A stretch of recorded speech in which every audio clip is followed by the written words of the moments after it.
Hi, and welcome to this lesson, Steps to Concealing Success. In this lesson, I'm going to show you my backstage and celebrity secrets in concealing with success. Now remember, concealing different parts of your face requires different techniques and different products. First, there's going to be a color corrector that goes underneath your foundation. Now this sort of corrects the undertone of your skin tone, so it marries with the foundation and you get a beautiful overall radiant face. Now if you've got discoloration under your eyes, any kind of shadowy hollowness, I would use like a peach undertone like this. This one has the highest pigment of them all. And also you find that it's best to apply them with a brush or maybe your fingertips like this. Now if you find that you need to cover areas that is larger, let's say like your cheekbone or your cheek area, I would use a creamier formula like this one. What this does is that it has a better slippage and it blends quicker and easier, but it's not maximum coverage. So you have a few shady areas and you find that your skin's really perfect, but you want to improve on it and you don't need a concealer. So what do? You use a highlighting pen like this and it changes the shade of your skin in under one click, and you use your fingers to press blend it away.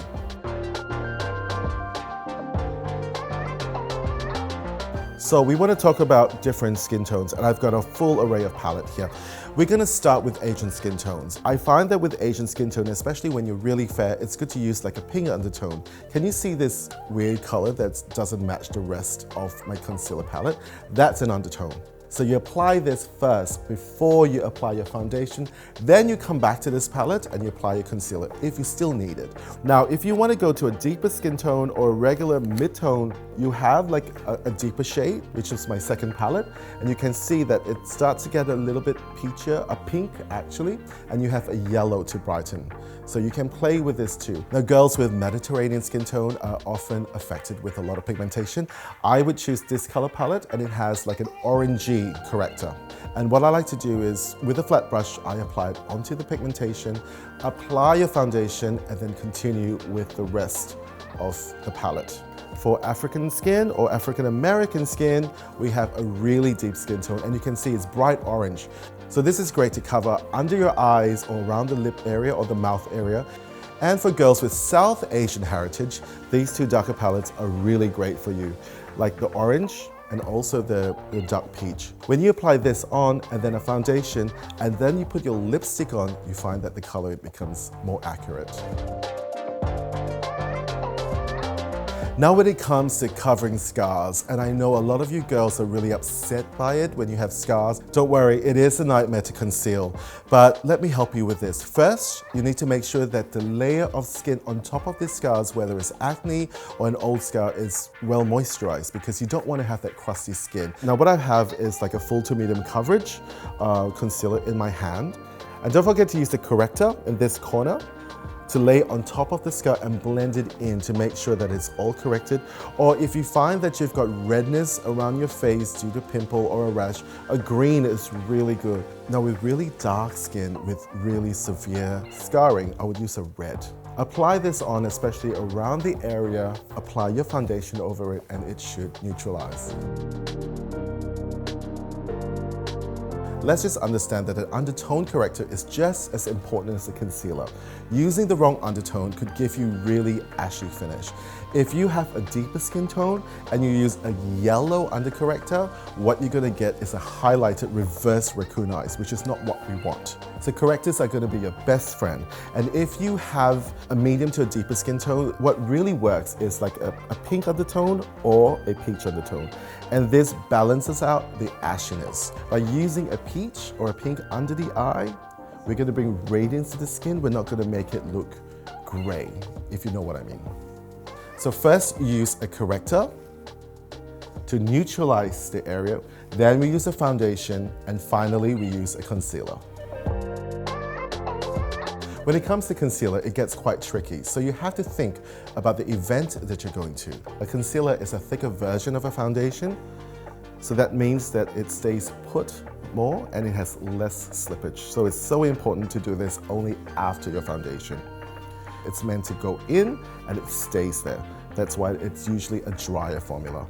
Now to highlight a problem area in your face, let's say like shadowy eyes or eye bags, I like to choose a concealer that's about 2 shades lighter than your foundation. Well, the old technique is to apply the concealer just under the eye, like this. Well, I find that it gives you like a reverse raccoon. And through my years as a makeup artist, I found a secret. If you apply a triangle shape to the inside of your face, it sort of gives you that highlight and sculpts your face. With a brush, I apply the concealer here and I drag it down the side of the nose like this.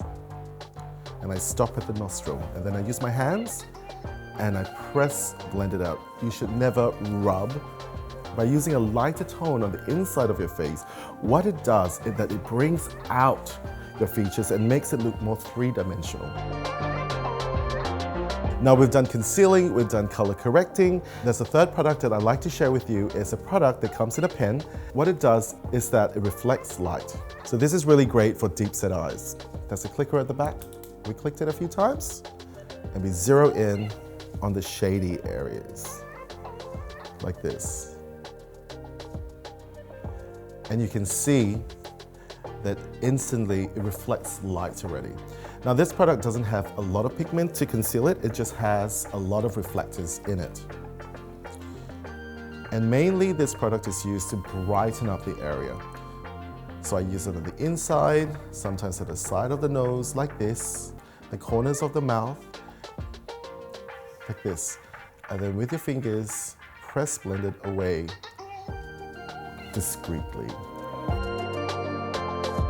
What we want for this concealer to work is to make sure that it stays put.